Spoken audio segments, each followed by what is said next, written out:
starts in 3, 2, 1. Welcome to Two in a Zoo, Behind the Zoo Internet Radio.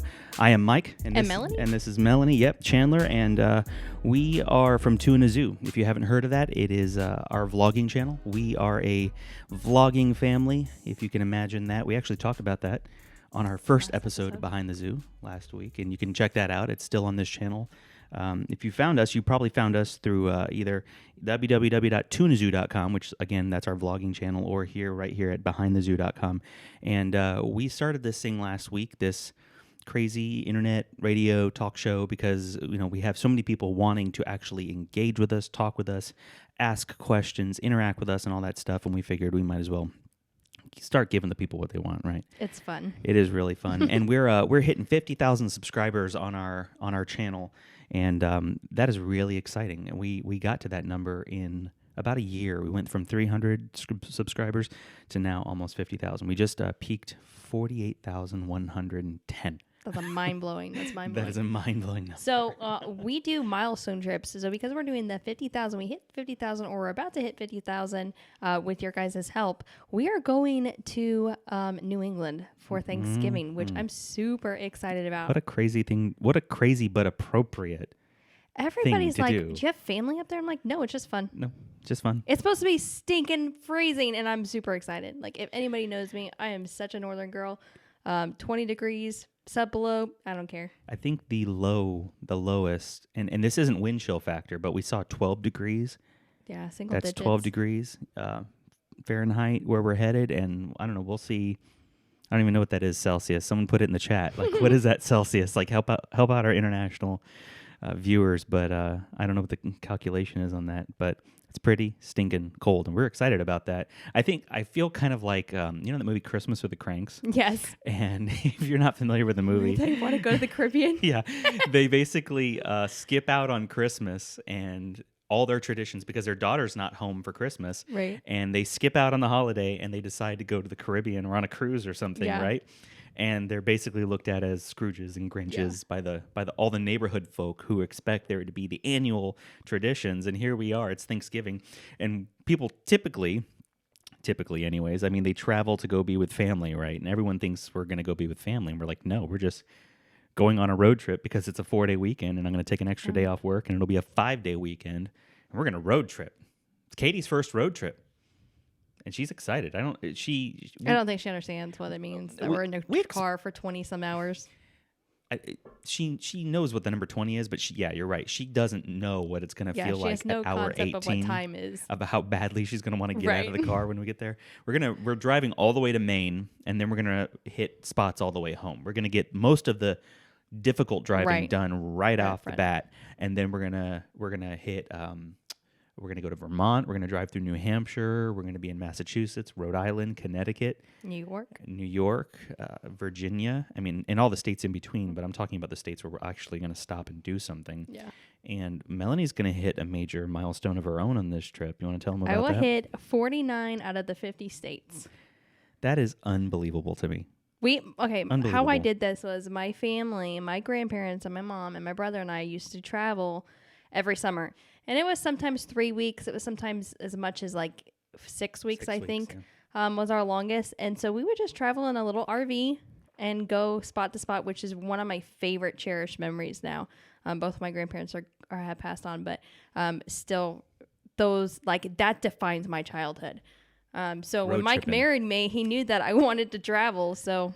Not this much. I knew she wanted to travel. And for my family, traveling meant just like going on a 1-week vacation each summer at the most. And then there's some years you just can't afford it because you only do what you can afford, or you try to live, not beyond your means. And not that you guys lived beyond your means. You didn't. That's not what I was implying there. But we just, we went as life afforded it, right? And for Melanie, vacationing is not something you do once a year. It's a way of life. Yeah, it is. I feel like you would be one of those people who could start a YouTube channel that's just all travel. Like did I tell you about this guy I discovered the other day? I didn't. Yeah, you told me about him. I just did not discover him. What a silly thing for me to say.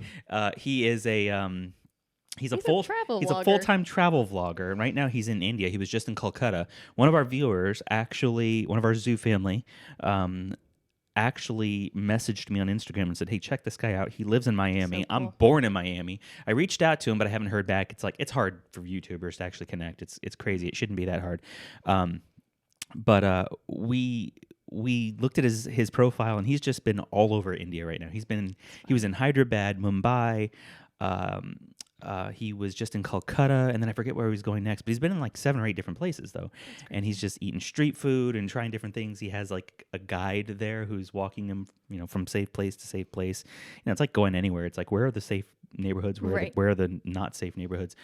So he's got a guide, and he's doing that, but he goes all over the place. And I just thought it was so funny that he was in Calcutta around the time that this person said, "Hey, you got to check out this channel." Melanie would be the type to do that.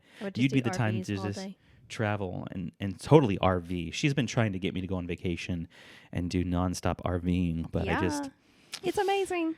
I haven't been able to commit to it. It's if you don't own an RV, it's expensive. It is. It's expensive, but it's cheap to own one. But we have to get on. Anyways, we could talk about travel. We're going to do an episode of just travel. But yeah, we're doing that trip. You got to check it out. Go, if you're not subscribed, go to www. I'm going to put up on the screen again, www.tunazoo.com. Hit that subscribe button. Consider hitting the join button while you're there, and make sure you follow us. We're going to be road tripping for the next week. And I'll be in my winter gear. By the way, we have 2 super duper special videos for Katie's 1-year anniversary of her Gotcha Day, which is this week too. It's all converging on this one time, and we're gonna put these 2 videos out this coming week. You're gonna want to be subscribed for that too. It's just gonna be a great week to be part of the Zoo family, so you're gonna want to check that out. So on today's docket, though, Melanie, tell them what we're doing. We are continuing our discussion on adoption. So that's going to be segment 1 and 2. And then because it was so popular last week, we're going to do a full segment. The third segment is going to be fully Q&As. Fully Q&A. You all loved that, and I don't feel like we could give due time to every question. We were trying to go through them so fast. So we're going to do a full segment of Q&A. And here's the deal for that. Get in your questions by the end of segment 2. You got to get your questions in by the end of segment 2. Right. And then I want to tell you also, pace yourself, because we're not going to be able to answer every person's question. So make sure you're only submitting the questions you really feel are related to today's subject matter. Because if we're talking about adoption and you ask something off the wall about our favorite color or how old our kids are, we're not going to go do those questions. We're going to try and stay focused on the subject matter. I mean, feel free to let it be about parenting, adoption, marriage, those things that are kind of central to us, spirituality, Christianity, whatever, theology, and we'll be happy to get to as many of those as we can in segment 3. And that's the deal for today. How does that sound, everybody? Hope that sounds really, really good. But we're going to kick it off today talking about adoption, and we're going to talk about 5 steps toward adoption, like the first 5 steps you would take. We had at least 2 or 3 people, I think, in the comments or in the chat last week say, "I'm interested in adoption. What is the first step I can take?" And we thought, that's a great first step that we can take. Yeah. We were coming out of last week's episode, we were like on a high, right? We were just like, this worked, and it was professional, and there was a sign, and there's equipment in front of us, and everything worked. We were so happy. We were like, okay, now what do we do? What's the next topic? And thankfully, it was right there in the comments for us. If I want to adopt, what are the first steps I should take? And what we did is we listed out 5 that we know from our experience are really important, and that we've read in articles here and there, and that we've had people mention to us. So we're gonna run through those 5. If you have pen and paper handy, I would definitely write these down. You can always come back and watch this episode later. It'll be permanently available on this channel. So number 1, prepare yourself. Right, and that sounds so generic. Boring. So generic. Go to step 2. No, but there's so much there. The moment you think you need to adopt, or you think you feel called to it, there's just something that clicks in you. And when you feel it click, I'm almost having an out-of-body experience right now, remembering how it felt that first moment we felt we should adopt. You feel so driven in that moment that you're tempted to go 1 billion miles an hour, which is toward totally the goal. That's how I do everything. That's how we both do everything. So that's why when we read Orphanology by Tony Merida and Rick Morton, we came home the next day and we called America World Adoption Agency. We prayed very little. I'll be quite honest. We were so determined. We felt like God had already spoken, and there was no time to waste. Right. We got to do this. We got to make the call, and we realized that we kind of had been preparing ourselves, and then lo and behold, God made us wait 4 years, so the preparing of ourselves was built in. But there's at least 3 ways you should prepare yourself. Number 1, emotionally and mentally prepare yourself. You got to prepare your heart for adoption, and there's so many ways that you need to prepare your heart. Like, Melanie, jump in if you think of any, but I would say number 1, fortify yourself for the battle. And by battle, I mean sometimes it will be a battle. Sometimes you will be on the phone with people who want to say no to you, or who are telling you they don't believe in your dream. They don't believe in what in your calling. You have too many kids. You know, for us, we felt called to adopt, and then 3 weeks later found out we were pregnant. So everyone was saying, "This is God telling you not to adopt," and we were like, "Are you kidding me?" Yeah. What? Like, so there was just, it was constant setbacks, constant denials, constant people questioning us or making us question ourselves. And by the way, us questioning ourselves. Like, so there's nothing quite as tough as when you question yourself. So you got to prepare yourself emotionally and mentally, I think, for the journey. And Melanie, what would you say about preparing yourself emotionally and mentally for your relationship with the child? Nothing's really gonna, like, as much as you can prepare. It's like if you plan, you do family planning, and you're like, I want 2 kids with a picket fence and dog and or a cat, which we did. We totally did. And then God was like, haha, you don't even know. I got something way better for you. So as much as you can prepare, absolutely prepare. But know, like, I tend to not be so flexible when it comes to, like, a list. But this is like a total game changer. So as much as you're going to prepare, know that there are things that you can't prepare for. So would you say that there's an aspect of it where you're emotionally preparing yourself to be okay being unprepared? That kind of sounded silly, but to be okay not getting your way, I guess, is a better way of saying it. Yeah. Prepare yourself for the fact that very little is going to go the way you expect it. Yeah. Things are going to change. Absolutely. We talked last week, and I think we're actually going to get into it on this week's show about how quickly requirements change, organizations change. The governing body of adoption in America changed toward the end of our 4-year waiting period. So there's constant changes, and if you don't prepare yourself emotionally and mentally to say, this is not going to go the way I perceive or I can conceive of it going. Even when you sit down, it's so funny. When you sit down for the first appointment with your adoption agency, they're going to give you a list. This page is blank, but they're going to give you a list and say, here's the 14 steps to adoption. And you're going to look at that and go, that's easy.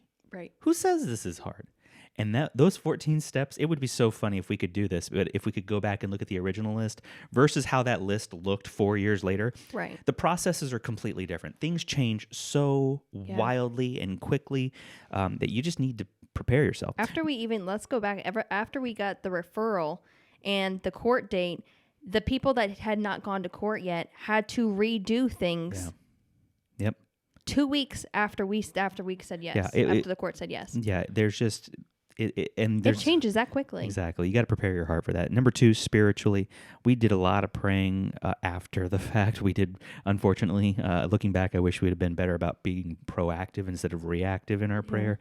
We were so excited and dead set that it was kind of like the tail wagging the dog at times, but we would tell people now, make sure you prepare yourself spiritually because your heart is going to only be so good as your spiritual standing. Financially, obviously, you got to prepare. The moment you feel called to adopt, but you got to start saving, and you got to start thinking about where the money is going to come from, because grants are out there, but they can only go so far. Everyone, I don't know the statistic, but I'd be interested to know on average how much people actually have to pay out of pocket. I would say we paid at least half out of pocket over the course of 4 years. Or more than that. Probably at least half. Okay, so that's Let's all. Let's go back to spiritual. Go on. Because one of the things that we have noticed, or that in this 4-year process, is if you actually want to know how adoption works, look at the story of Jesus. All throughout the New Testament, it says we've been adopted, we've been adopted, we've been adopted, we've been adopted. And that will help you to focus I guess, mental all this. To know why you're doing what you're doing, and to realize that there's a greater. It's kind of like in marriage. Ephesians, we read that a marriage between a husband and a wife is kind of an illustration for Christ and his church, his bride, that he loves and is willing to sacrifice for his church, just like he laid his life down for his bride, the church, right? Well, there's an illustration there in adoption as well. The same way we adopt a child, the child doesn't have to earn mom and dad's love, doesn't have to pay a thing. It's just given freely, and they're welcomed in without having to earn being part of the family. Sure. God does the same thing by extending grace to us through Jesus Christ on the cross. We are welcomed in. We are Ephesians 1 says we become adopted children of God. Romans says we become. I think it's Romans 8 says we become heirs. Like we are welcomed in and given all the rights and privileges as children of God, and Jesus earns that for us. We don't have to earn it on our own. Right. So that's important. I would be against too. like as much as it's awesome to read books and things like that. It is also very imperative to be spiritually centered, because when the culture adoption's getting harder, so people are, and it's looked down on quite a lot still. So if you're looking at the culture, you're going to get discouraged really, really fast. Yeah, your encouragement has to come from somewhere higher than a talk show. It has to come, honestly, we'll tell you, your encouragement needs to come from somewhere better than behind the zoo. If this is all the encouragement you get, this is going to feel eventually like dry bones. It's just going to feel like an empty well. I mean, your spirit, that's why spirituality is so important. Your encouragement, your drive, your reason for living, your reason for doing all you do needs to come from someplace higher than yourself and higher than other people too, because people are imperfect. Okay, so we got to jump on to number 2. So number 1 was prepare yourself, and we said, emotionally, spiritually, mentally, financially. Number 2, compare options, and there are options other than adoption. We actually have a video out on Behind the Zoo, 5 non-adoption ways to do orphan care, because it's not just adoption or bust. I mean, there's other things you can do. You can adopt, but you can also foster. Fostering is really important. The foster system needs solid parents, needs loving parents, and it doesn't need perfect parents. It just needs people who care, and you can get training. So if you feel like, whoa, I'm nowhere near being able to handle a foster child or a situation in which a foster child needs temporary care, don't sell yourself short. Like there's plenty of training you can get, and you can do your research and find out more about it. So think about foster care. There's also even shorter term care. There's a program where we live called Safe Homes. Safe Homes or Safe Families? Safe Homes. I don't remember. It's one of the two. But basically what it is, it's super short-term care in case, for instance, if a child is taken from mom and dad temporarily, or mom and dad are become homeless and don't want their child to be homeless with them. There are some parents who would sacrifice and say, it would be better for my children to be taken care of by a loving and safe foster family while I'm figuring out my work situation, figuring out our living situation. And those are typically very short term, whereas foster care can be years and years. In fact, it can be until the child's 18 sometimes, and ages out of the system. So there's more short-term care options where if you have some space in your home where you can keep a bed and a toothbrush and some clothes, and just be prepared to get a phone call that you're going to get an infant that night, and the child only needs one night stay. I mean, it could be that short. There's safe homes. There's also young adult programs. There's one where we live called Grace Landing, and a lady named Judah Atkinson oversees that here locally. And what that looks like here, there may be a program similar to that where you are that you can look into, but what it looks like here is basically when you turn 18, you age out of the foster system. And it unfortunately, a system like that doesn't afford young people the opportunity to gracefully transition into adulthood. And that's why it's called Grace Landing, because this program is about helping those young people figure out how to transition gracefully into adulthood, into higher education. Because many of them will, would qualify perhaps for like state funding to go to school and things like that. So it's more about, figuring out a living situation, a work situation, working through college, and that program's great. So think about programs like that. So that's all number 2. Look at your options. Number 3, do your research.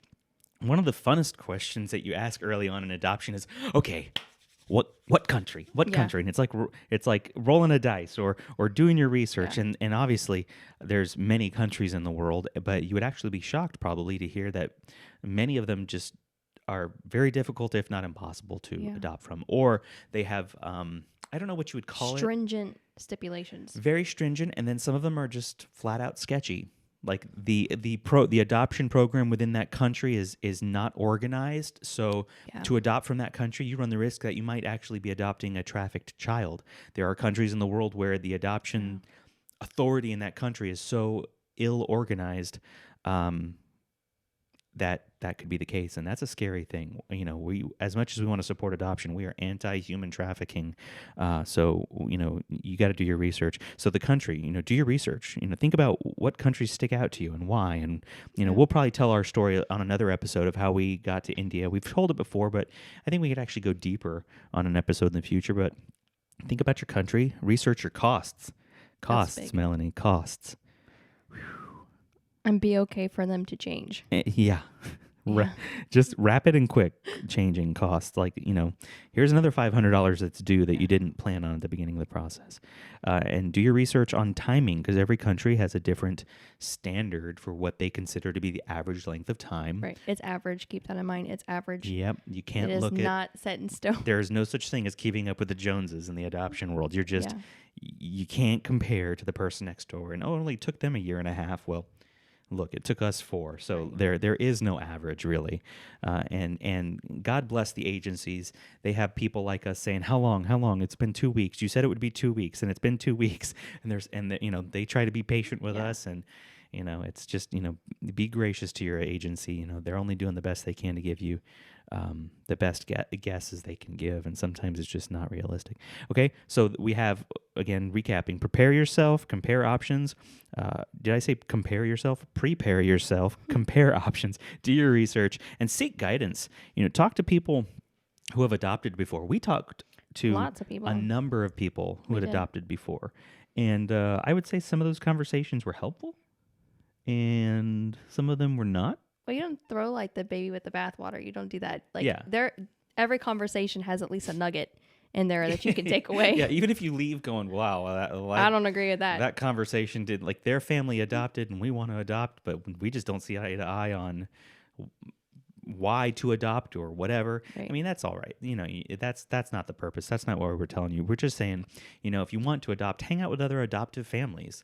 See how they look, how they do life. You know, what was their experience? Yeah. You know, thankfully the Lord actually brought families into our life. We didn't have to go looking for many. The Lord brought families into our life that we were very thankful to have around. I would also think that, like, visit those people. Like, if they've adopted, visit those people during different seasons. Like, if they've had a placement in a year, then go back like in another year and see like how the child is adjusting. That's going to give you a lot of information and just good practical observation. Yeah, and I know it's you might not know any families who have adopted, but also think to yourself, if you plan to adopt a 6-year-old, find a family who adopted a 6-year-old. Because finding a family that adopted an infant, they are going to have a completely different and unrelated story that will not help you very much. No. I mean, you might be able to glean a little bit of information about culture and things like that, but it will be a different game. So think about that. Seek guidance from your family. And this is a tough one, because I know as soon as I say, talk to your family, some of you are going, they're not going to understand that. Yeah, my family won't understand. My family won't support. My family will think I'm crazy. You know, all we can say is sometimes family takes a while to come around. You know, not every family is going to be, you know, equally as excited about as you are about adoption. Some of them might take time to come around. Some of them, you know, your parents might need, speaking to you as a potential adoptive parent, your parents, meaning your adoptive child's grandparents, it may not click for them till they meet your child. And it may not click for them till years after your child comes home too. I mean, which we've heard a whole gamut of stories. It's different for everybody, and that's okay. You know, it is, you know, we put it on here and say, seek guidance from your family, knowing fair well some people may get a complete, no, you should not do this. This is ridiculous. Why are you doing this? Why are you messing your life up?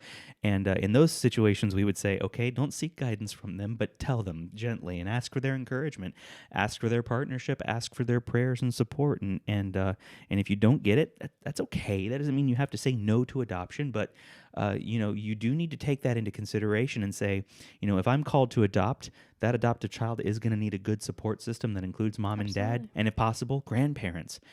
So if you're not going to have that support system, that is something you need to take into consideration and say, well, that's going to be tough for my child. My adoptive child's going to need a mom and a dad for sure. Yeah. And grandparents are sometimes like the cherry on top of what Katie just loves her grandmother. Like, she loves grandpa too, loves my dad, but she just for some reason gravitates to your mom in a way that it was like supernatural, and I don't know where it came from. It just happened, and she just adores Grammy. So I can speak from experience and say, grandparents are really important. And then also seek guidance from spiritual leaders. We put that on here because if you have a pastor, ask your pastor to pray for you. And or whatever spiritual leader you have in your life.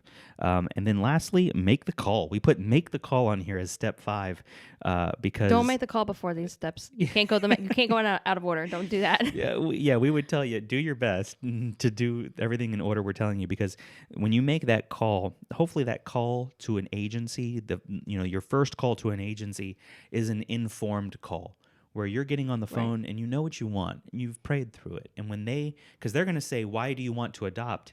And you want to have a little bit better of an answer than, I don't know, I read a book. And right. It looked like us, we would encourage you to, once you've done this stuff, or at least at some point in the process where you feel prepared, do make that call, because that call can be a wonderful help.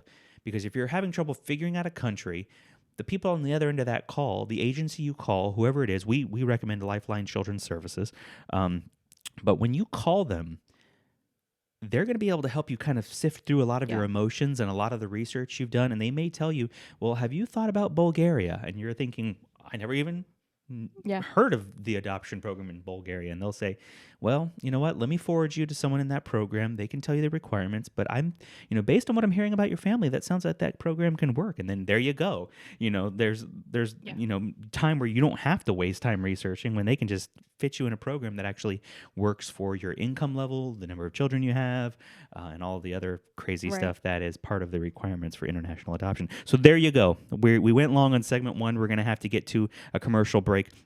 But that is 5 first steps toward adoption, and we hope you appreciate those. Wow, I'm going to have to make some more tea.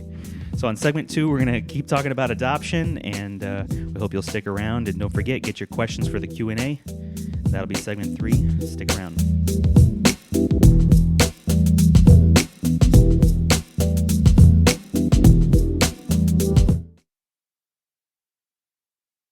If you're not familiar with our family, we're the Chandlers, a multicultural family of 6. Mom and Dad are the 2, and sometimes our house is just a zoo. We vlog in order to be a positive voice for cross-cultural adoption. Head over to tuneazoo.com and subscribe today.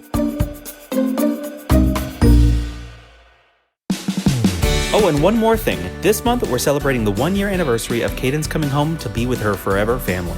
We have some very special videos and very special events planned this month that you will not want to miss it. So go to tuneazoo.com to subscribe now.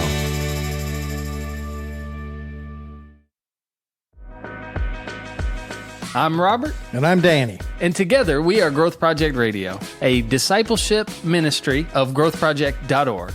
Do you want to learn more about God's Word? And do you want to keep growing in your faith? Then join us. We broadcast every Tuesday at 8 p.m. Eastern Time onto our Facebook page at Growth Project US. You can find out more information by visiting growthproject.org. And download the podcast on iTunes, iHeart, and Google Podcasts.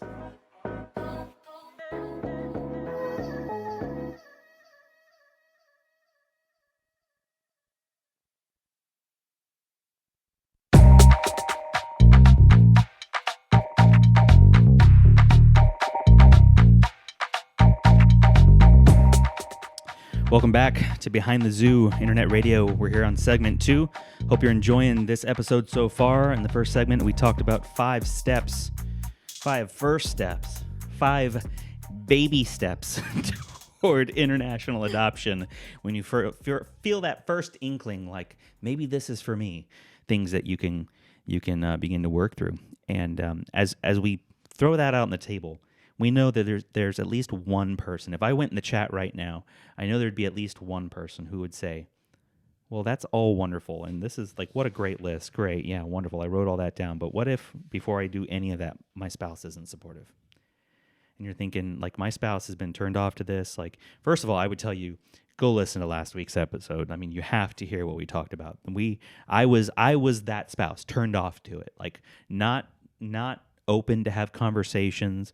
And I'll admit that now because I know that's part of my testimony, and it's my job to help other dads soften their hearts. It's just, now it's for the rest of my life, I'm going to help dads soften their hearts to adoption. And I know that's why I've walked the path that I did. But, you got to hear last week's episode about how I came around in the book. Like, Melanie grabbed me the book.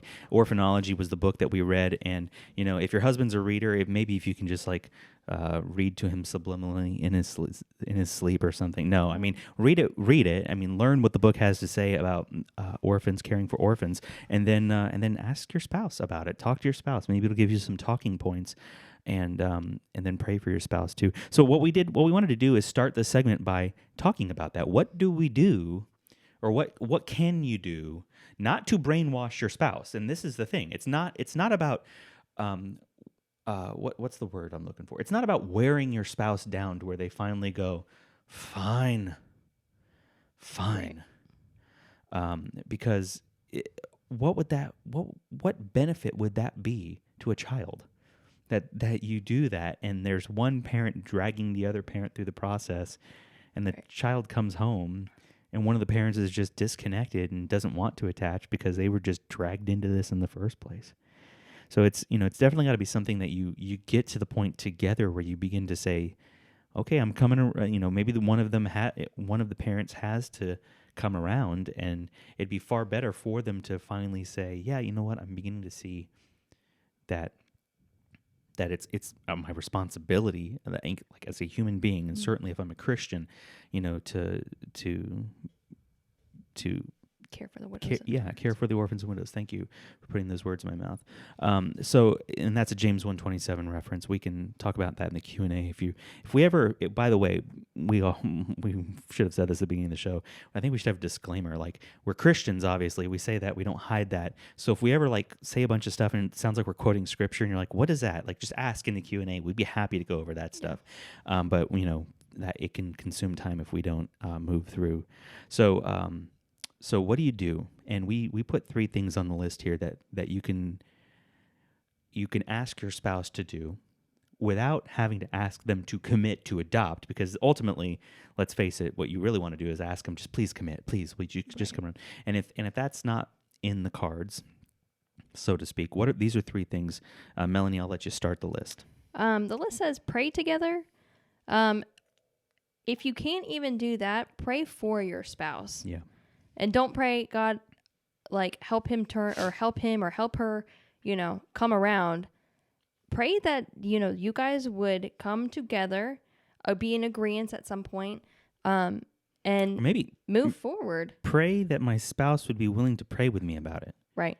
Even if that's that's again, it can be baby steps when you're trying to just work through this, because, by the way, it might not be right to adopt. It just might not be the right thing for your marriage, right. and that's okay. Not everyone adopts, obviously. I mean, if they did, there would be no more orphans in the world. But take the baby steps. Another one we put on here is read together. Ask your spouse to be willing to read, because even if your spouse isn't willing to say yes, maybe your spouse can find it in his or her heart to say yes to reading a book with you, like Orphanology, for instance.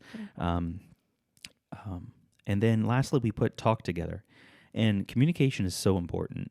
I know there have been times in our marriage, especially around times when we were talking about family planning. Do we have another kid? Do we have another child? Which could be very heated. Yeah, absolutely. When your expectations are being questioned or being stretched, I guess. Yeah, I don't know if we talked about this, but I'll just throw it out there. We're an open book. We planned to have 2 children. I was mad when you said 3 or more.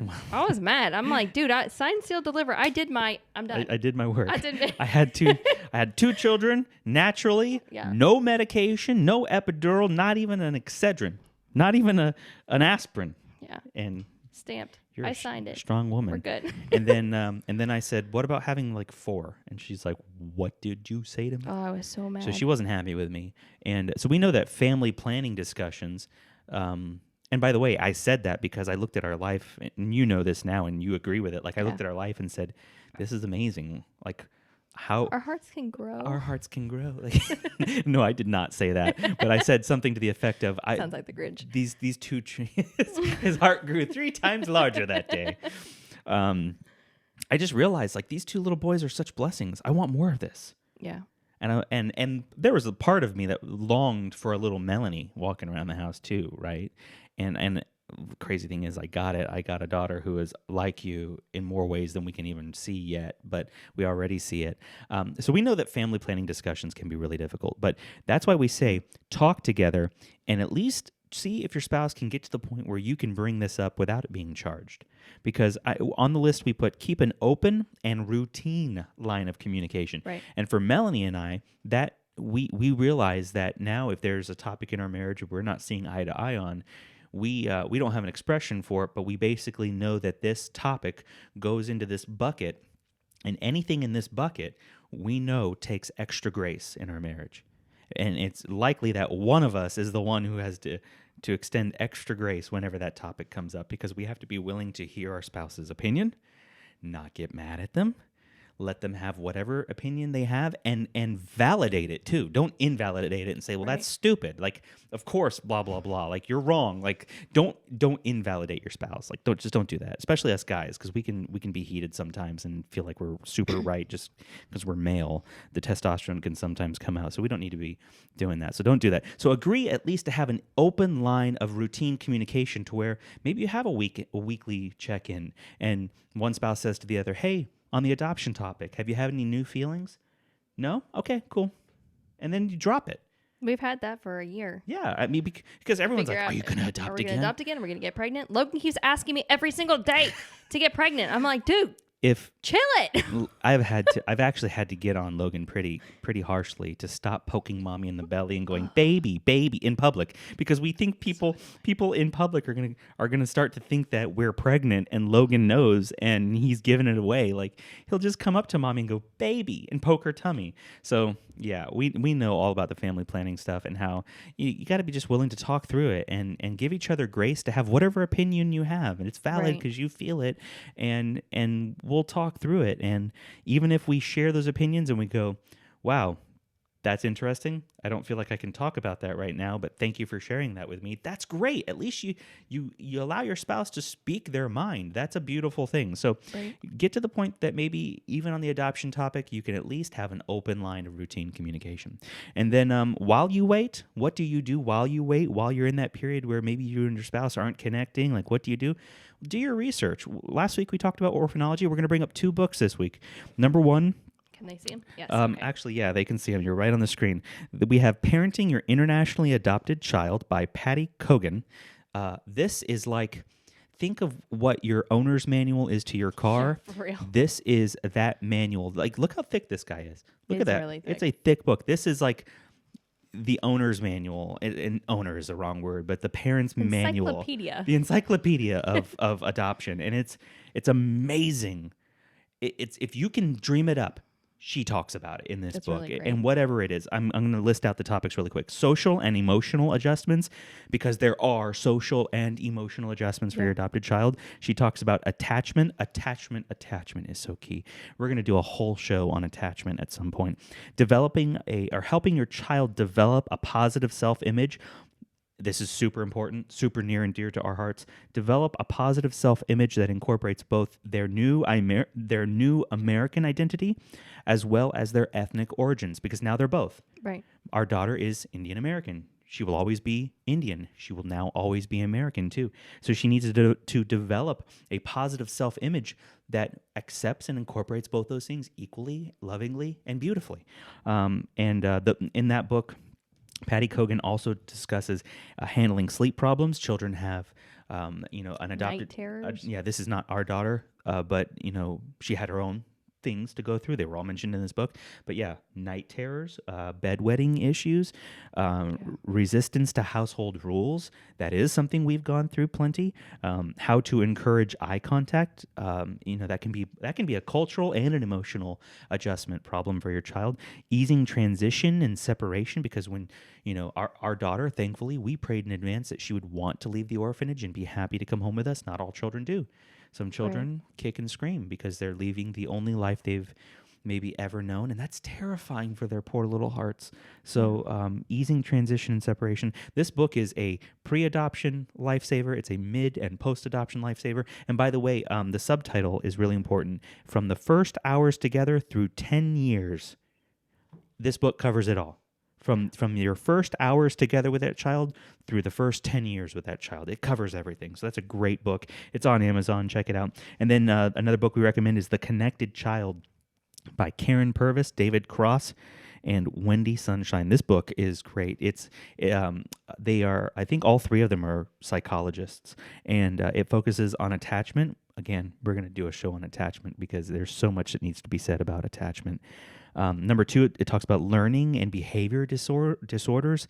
That is, it's a really important topic that I think it doesn't matter if when you get your report on your child, it says that they have straight A's, like they go to their school currently and they have wonderful grades and everything. It doesn't matter, because when you rip them out of that, that's when learning disorders can begin, or behavior disorders can begin. So it doesn't matter whether your child just had the ideal quintessential, as much as an orphan's life can be ideal, but it doesn't matter if they have an ideal education and they have no behavior problems in the orphanage. The moment they leave the orphanage, all that stuff can actually come up. And then lastly, this book deals with disciplining with love and without threatening. That is such a hard line. Oh, I can say, as the dad, I do most of the disciplining in our household, which is maybe not fair. That's not fair. And actually, it used to be that, but you've come around. That's really tough to know that line. I'll be the first guy to admit I cross the line at times, because I'll do something and I'll say, I was great there 99% of the way, and then I almost, finished the discipline, and then I said something at the end that didn't need to be said, and that was a little harsh. And that could have crushed my child's heart. That was uncalled for. So knowing how to discipline with love and without threatening is especially important with your adopted child, because they're not attached to you yet. And you don't want to set back the attachment process because you disciplined it too soon. Actually, Patty Kogan, what did she say?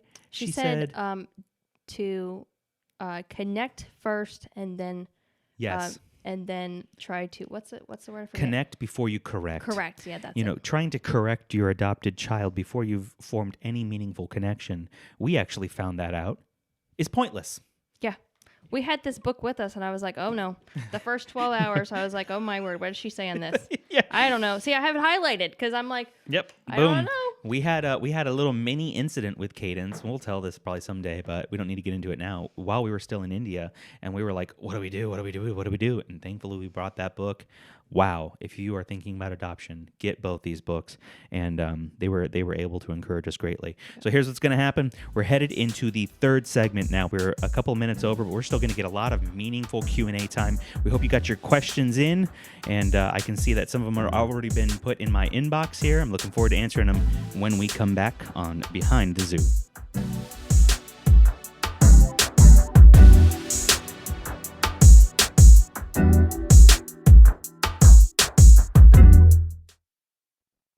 If you're not familiar with our family, we're the Chandlers, a multicultural family of 6. Mom and Dad are the 2, and sometimes our house is just a zoo. We vlog in order to be a positive voice for cross-cultural adoption. Head over to tuneazoo.com and subscribe today. Oh, and one more thing. This month, we're celebrating the 1-year anniversary of Cadence coming home to be with her forever family. We have some very special videos and very special events planned this month that you will not want to miss it. So go to tuneazoo.com to subscribe now.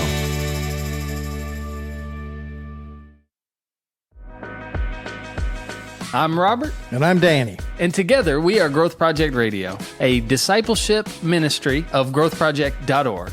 Do you want to learn more about God's Word? And do you want to keep growing in your faith? Then join us. We broadcast every Tuesday at 8 p.m. Eastern Time onto our Facebook page at Growth Project US. You can find out more information by visiting growthproject.org. And download the podcast On iTunes, iHeart, and Google Podcasts.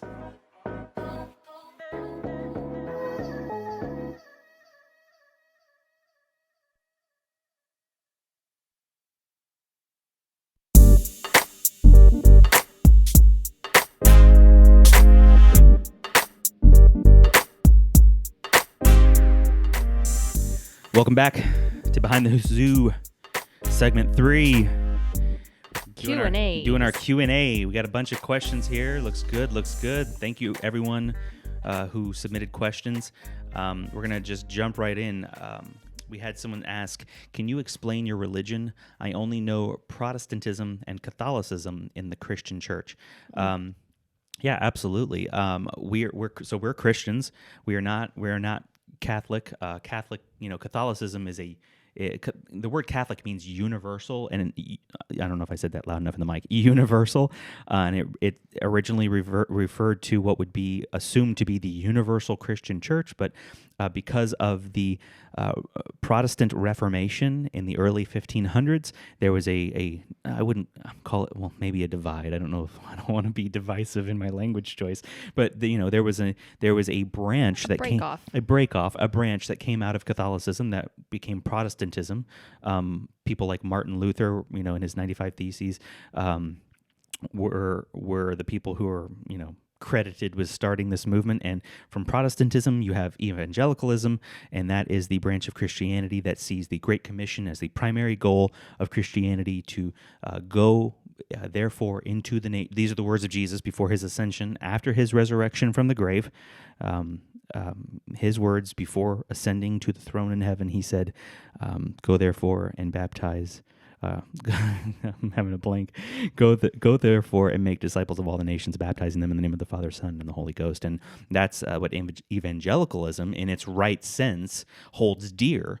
Evangelism, telling the nations, going and making Jesus Christ known. So we consider ourselves evangelical, and therefore also Protestant. We're Reformed. We believe in the authority of Scripture alone. We believe in salvation by grace alone. So those are probably some big highlights of what we believe. We believe that salvation is not earned by works. We can't do anything to earn our way into heaven. Therefore, we rely on the gospel of Jesus Christ. Gospel is a word that just basically means good news. And the good news is this, that though we are naturally sinful in our desires, we are self-serving.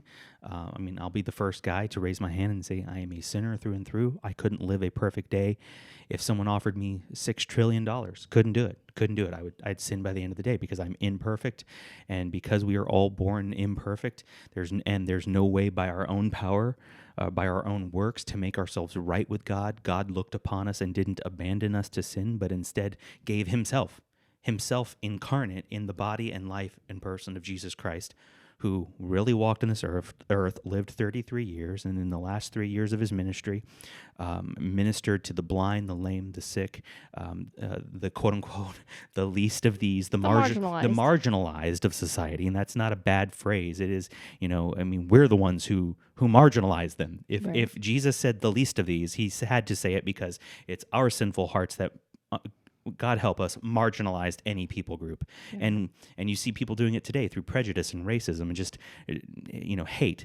So despite all of that sin and all of that mess, God didn't abandon humanity. He gave his son, Jesus Christ, to die, that if anyone would believe in him, they would not perish to their sins in a place called hell, but they'd be saved and welcomed into the family of God and adopted into the family of God. So that's what we believe. I hope I'm doing it justice. Rob will probably tell me later on. Rob is our I can't even remember the word now. Mediator. He's just the mediator in the chat room. So Rob will let me know later on if I nailed that or totally stunk it up. I'm in adoption mode right now. Number 2 question: do you plan on making an update to our Indian daughter's progress speaking English after only 4 months video? Maybe after only a year. After only. Oh yeah, that's a good question, Charles. She's also talking way more in our vlogs. So yeah. When we did this, she wasn't talking a lot in our videos. So that was really the reason why we did it. Yep, that's the main reason. Actually, yeah, you're right. I forgot about that. That is the reason. The whole reason we did that video was because when we would vlog, she would be so quiet. She would be so quiet. And actually, this book says that's absolutely normal. Right. Your adopted child has to go through a period where they're very quiet because they're beginning to understand the English more, but they probably don't have the confidence to try and speak it yet. And she was in that period. So we did that video. We might do some kind of update. We've really gotten a lot of questions for an interview with Cadence. So we might do that. Question. The funny thing is this question doesn't say who it's from, but it says, when are you going to let Robert take your Mustang out for a joyride? I have a feeling that came from Robert. We'll see, man. Question: have you reached a point when you or Katie can comfortably elaborate further on her days at the orphanage? Yeah, I mean, we've talked about that a little bit here and there. Her days were not super fun, and it's not, the job of an orphanage to create entertainment. Absolutely. They keep a child fed and safe and indoors. She had one window that she would look out. And she told me that randomly one time. Right. She told it to both of us, and she was in the back seat of the car, and she just started talking. We were like, I don't know what brought this up, but we love it. She just keep talking, baby. Right. And what did she say? She's one of these kids that is very content where she's at. So we have to basically start conversations about the orphanage. And this book says that's normal. Yeah. Adopted children typically don't want to rely or think about the past because the past doesn't represent happy memories.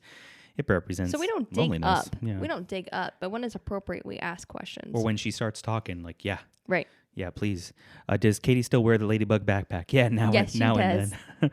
I love your family. You guys are awesome. Thank you very much for saying that. Another question: how does Katie feel about the fact that she was adopted? Does she tell stories from her early life in India? Does she still remember the ladies that took care of her? She doesn't talk about the ladies. In fact, when I try to name them and I show them in a video, she'll go, "Oh yeah, her." Oh yeah, I don't remember her name. Well, very matter of factly, not like, "Oh, I miss her." Like, right. She's so content here and happy. She's engaged and connected and attached here. I just don't think she spends time thinking about it. And there, like Melanie said, there's times we want to, encourage her. Don't forget where you came from, because, it's kind of all of us. If we forget where we came from, we're not happy about where we are. And, part of, her adjustment is, not forgetting everything. And we want her to, remain connected with her culture too. Does she talk about her early life in India? A little bit. She has some memories. She'll tell us little things. And the stories aren't 100% cohesive, if that makes sense. The stories change, and then we talked to some social workers, and they said, well, that's normal. They said that's normal. Sometimes what happens is, children in the orphanage, they share stories, and they tend to blend them and before together. you know it, a single child begins to blend their own story with stories they've heard from other children, and then it kind of blurs the lines. And we've actually, we've felt that was the case with Cadence once in a while. What we do know is that when she's able to recall a specific fact over and over and over and over again, there's validity. It's probably valid. Right. But then when some stories get changed, we're like, okay, something's there that either she's not remembering it properly, or she's telling someone else's story. So, she could have repressed memory syndrome. If you watch the movie Lion, Saru had that, and he was, I think, in his late 20s, early 30s before he started to have these flashback memories, and the strangest little things would trigger his memories, and all of a sudden he could remember the village where he grew up. And Katie can tell us about the home she remembers living in when she was very, like a toddler, when she was a toddler, but the description of it has changed over time. So I don't know, we're still letting her talk to us about as much as she wants to talk about. When you decided to officially start the adoption process, how did you decide what agency to go with? How much research did you do on different agencies? Well, that's a good question. We did. It's Diane's place. Your gimbal's on its way. Thanks. Yes. We did a decent amount of research. We opted for a smaller shop, a smaller agency, because we felt like we could get a more one-on-one relationship, whereas a larger agency that does many adoptions, you kind of just feel like you're in a stack. Like in a stack of papers. Exactly. Great way of putting it. We ultimately, what made us decide on the one we went with was that the owner of the agency herself spent hours on the phone talking to us. And they had adopted from India several times. Yeah.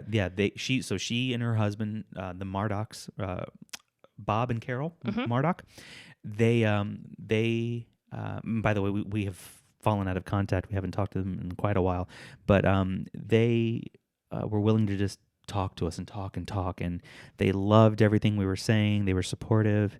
They were able to answer every question we had. They give us a sense of comfort, and we prayed through it, and we felt so good about them, and we didn't rush, but the longer we talked to them, the more we felt like this is it. These are the people to go with. About it. Yeah. Question: do you think the kids will keep being homeschooled all throughout their school life? Not necessarily. We're pretty flexible. I mean, we're not the types to say it will always be this way, because we know that that's how human wisdom is, right? We plan, God laughs. That's how it goes, right? Though I don't think God is humorous about our destiny at all. We know that human wisdom fails the moment you say it will always be some way. So we reevaluate at least once a year. We reevaluate every week. Well, no, we reevaluate with our kids. I mean, yeah, but what I mean by what I'm joking about is how you and I every once in a while be like, oh, we just put them in private school again, or just do this or do that, and that's just typically when you're having a rough day, or you're not having a rough day, but I look at you and I'm going, you shouldn't have to put up with that. I feel terrible that and you're like, it's fine. But yeah, we're not like stuck in one way. We don't think that's wise to live your life that way when it comes to something like school, because you have to consider the needs of each child and all that. How did you decide what agency to choose from, and how did you find agencies? Well, we talked about how we chose the agency. How did we find them? I think we just started Googling it, quite honestly, and just saw what came up. I mean, check out Lifeline Children's Services. Lifeline Children's Services. Definitely check them out if you're looking to make that call. And then, do you have an orphan-based charity you can recommend? That is a great question. I thought that was an amazing question. Great question. You can check out. It depends on what you're aiming to do. If you're aiming to actually support an actual child, which by the way, the child may or may not be an orphan. The child may have parents and be a child that's available to support. You could look at an organization like World Vision. Right? Or Compassion? Or Compassion International. Is that what it is? I don't remember. Compassion Worldwide or Compassion International. These organizations, you can actually, give a certain amount, like $1 a day sort of thing. Like for the price of a coffee a day, like those type of commercials. And I don't mean that in any joking way at all. Those type of commercials is the exact type of organization I'm talking about. So there's that type where you're actually funding a child directly. There are organizations like the Gift of Adoption Fund or the Show Hope Foundation, where when you make a donation, they actually take that money and they help someone else who's going to adopt. And that's a great thing to think about if you can't adopt or for whatever reason, and but you want to maybe give a few dollars here and there to someone who is adopting. Like, that's a great thing to do. We also did during the holidays. We used to, and we still do, contact our local children's home or orphanage and ask them for Christmas lists. Yep. Yeah. So we've done support your local children's home. Absolutely. Yeah, they need definitely around Christmas time. It breaks our heart. Oh, it's so sad. The lists are so sad. Because these children, their lists are typically things that are needs, like sheets and plates, especially the older kids who know they're going to age out of the system. So sad. And the young kids ask for clothing and socks. And a child who asks for that for Christmas is a child who truly has the need. Right. Our children don't ask for socks and underwear and clothing for Christmas. They ask for video games and Barbie dolls and things like that. So, think about your local children's home, how you can support there. Has your daughter had any difficulties? Not sure if that's the right word. Any after changing culture completely? Any difficult moments or any funny moments when she discovered something new or different? I don't know. They say kids are colorblind. Like, I've heard that phrase, and I've always wondered, like, really, you're going to tell me? Like, I remember being a kid, and I knew when there was a Chinese girl in my class, or a little black boy in my class, or a Hispanic boy. I remember all of them, their faces and their names too. Like, I knew kids were different than me. I didn't care, and I think Katie's the same way. She doesn't care. Like tonight, we also go to a very highly ethnically diverse church. We go to a diverse on church, purpose. Yeah. So she doesn't we have Indian people at our church. We have black and white people, a lot of Hispanic people at our church. So there's a little bit of a melting pot there. We live in Orlando, Florida, which is naturally a melting pot of all sorts of different people from all sorts. There's hundreds of languages represented in our school district, in our county.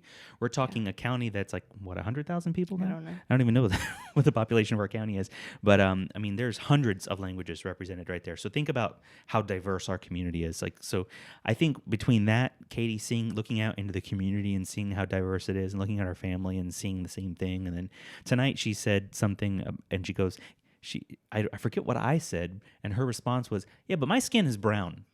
Or you know what I did? I showed her the front of this book, and I said, "That's you, and that's me, and that's mommy." And she goes, "Yeah, but my skin's brown." And and I said, "Well, my skin's not blue, and mommy's isn't purple. It just represents us." And so she talks about skin color like it's no big deal. It's just one of her traits, the same way I'm bald, right? So she's so. There's something very pure about her attitude and her positivity. She's sweet and virtuous. And when that's the case, she doesn't go looking for trouble, really. I mean, she doesn't. So no really difficult moments. I can't think of any right now anyway. Okay, we're coming down the wire. 2 more questions and then we're out. Are you going to support if Katie wants to find her biological family when she's an adult? Yeah. Absolutely. I'm indebted to her mom, so oh, yeah. Gosh, yeah. Absolutely. I've prayed for her mom for 4 years. Yep. Oh yeah. That she would feel loved. Didn't you write something? I wrote. Yeah. On National Sanctified Sundays. Sanctity of Life. Sanctity of Life. Sanctified Sunday. No, it's National Sanctity of Life Day. Sunday. Yeah. I wrote her mom in that little diary, right? So like if I knew her mom, I wrote a letter saying, "I'm very thankful for your mom." That, we didn't have girls. So, that was your mom filled a desire. So we were thankful that Cadence's mom chose life. Right. Because Cadence's mom could have chosen to have an abortion because we don't know the circumstances under which Cadence became separated from her family, but if it was poverty related, if it was that her family couldn't afford her, they could have just chosen to abort her. And we realized that her life is just so precious, and that's why you wrote that on Sanctity of Life Day, and that was in the journal that Melanie was writing in on the Gotcha Day video. Somewhere in there is Melanie talking to Cadence about how thankful she is for Cadence's mom. So if that's what Cadence wants to do, yeah, if that's her path, then we're going to support her down that path. We have no right to say no anyways. Right. Who are we? It's her life. It's her story. That's why we pick and choose what we do reveal. There are some things we will never reveal on this channel that Cadence has told us about her past because that's hers. Right. It's her life. It's her story. So we know that our purpose is to be advocates for adoption. And in that, share a little bit, but there's a certain portion where we have to keep it private because it's her life. And then lastly, have you thought about adopting again, or do you feel your family is complete? We do feel content. We feel very content. Would you agree? Yes. A silent nod. Yes. But I'm not stupid enough to say, nope, God to says say we're never. done. I mean, yeah. It's just like I was talking about earlier on the homeschooling front, like we're not the types to say never. But I can tell you right now, we feel very content, very blessed, very happy. And like we don't need to be starting anything else right this second. So there you go. Whew. A big sigh of relief. Episode 2 is in the books, folks. That's it for Behind the Zoo. We hope you enjoyed this Q&A and everything we talked about. Thanks for your questions. Your questions rocked. Awesome questions. Again, let's hold these books up one more time. Parenting Your Internationally Adopted Child and Your Connected Child. Check them out on Amazon. Join us in 2 weeks from now. No episode next week, but we will be meeting 2 weeks from now. Same place, same time. www.behindthezoo.com. Again, check us out on our vlogging channel at tunazoo.com. And we'll see you in 2 weeks. Check out the vlogs. Follow along. We love you guys.